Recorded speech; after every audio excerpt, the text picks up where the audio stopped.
परिवार जुड़ता है, साल भर की अपनी पूंजी को इस उत्साह के साथ समाज के साथ मिल बांट करके अपनी खुशी को मनाता है।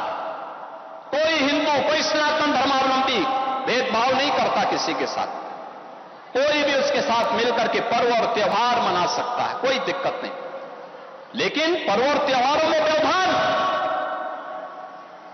पर्व और त्योहारों के समय माहौल खराब करना, ये स्वीकार्य नहीं।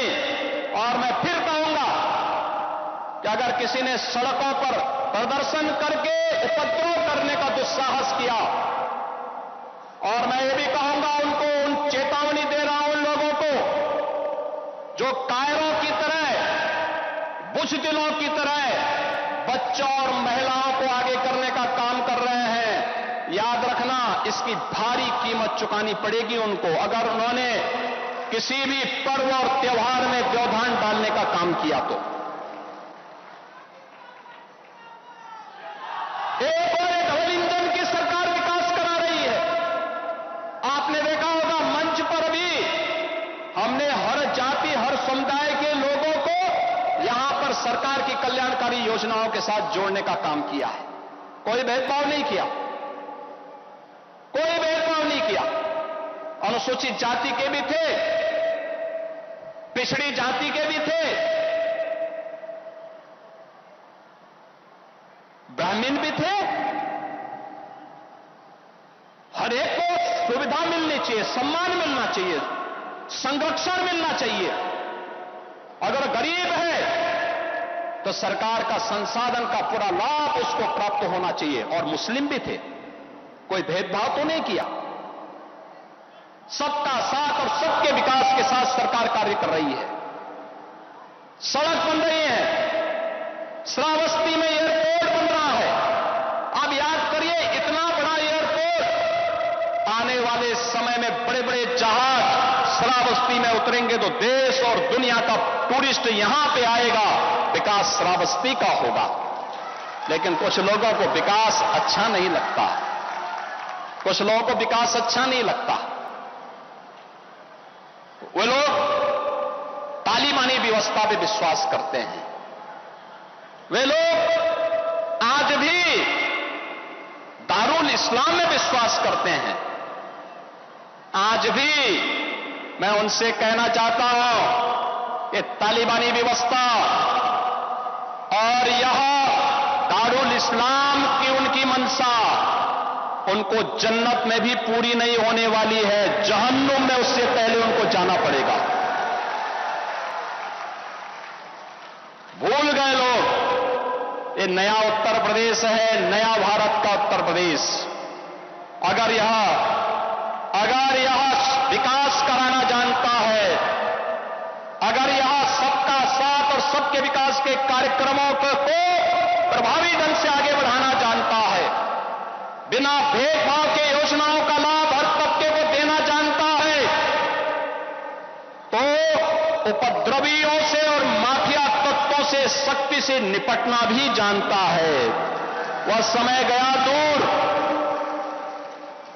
जब 8.5 वर्ष पहले सपा की सरकार में, कांग्रेस की सरकार में, बसपा की सरकार में इन उपद्रवियों को सरकार अपने यहां बुलाती थी, नाक रगड़ती थी, इनके सामने नतमस्तक होती थी, इनको लूटपाट करने की, बेटी की सुरक्षा के साथ खिलवाड़ करने की, व्यापारिक प्रतिष्ठानों में आग लगाने की छूट देती थी, गरीबों की जमीनों पर, सरकारी जमीनों पर कब्जा करने की छूट देती थी।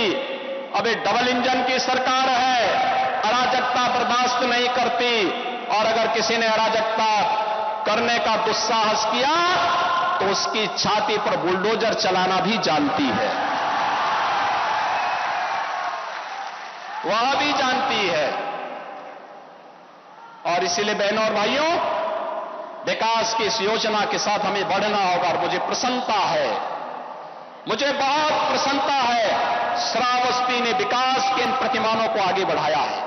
अभी मैंने यहां पर माता सीता द्वार के इस पावन मंदिर में, महर्षि वाल्मीकि के इस पावन आश्रम में आकर के देखा है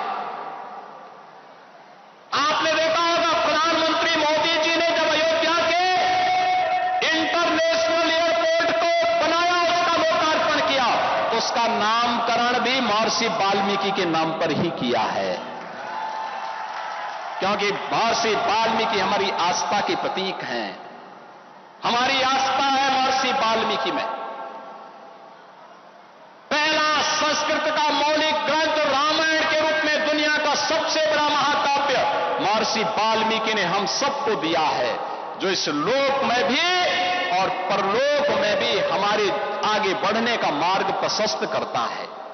ऐसे महर्षि वाल्मीकि की पावन जयंती पर उत्तर प्रदेश में अवकाश होगा और हर देव मंदिर में रामायण का पाठ होगा।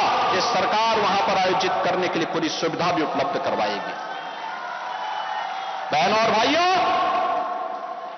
अभी मैं आया हूं यहां से केसरगंज के उन क्षेत्रों से जहां पर भेड़िया का आतंक है, और मैंने कहा है जिन लोगों के पास मकान नहीं होगा, सर्वे का काम लगभग पूरा हो रहा है, उन सबको एक एक आवास उपलब्ध करवाएंगे। श्रावस्ती के भी, बहराइच के भी, बलरामपुर के भी, गोंडा के भी, जो भी ऐसे लोग होंगे सबके घर में सबको उपलब्ध करवाएंगे। जिसके पास राशन कार्ड नहीं होगा उसको राशन कार्ड भी मिलेगा।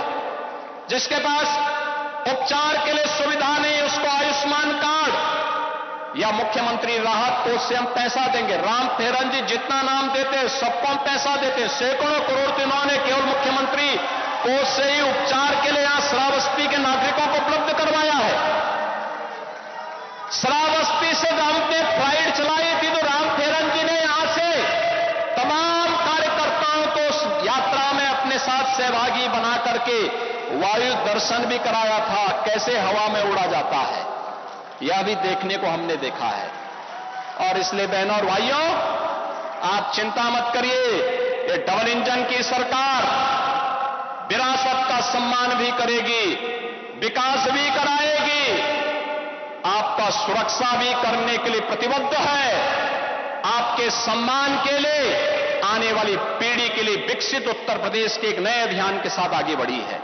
विकसित उत्तर प्रदेश आने वाली पीढ़ी के अगले 22 वर्ष के अंदर कैसा उत्तर प्रदेश हमें चाहिए, उस उत्तर प्रदेश के लिए। और मैं आप सबसे कहूंगा, हमने 12 सेक्टर तय किए हैं।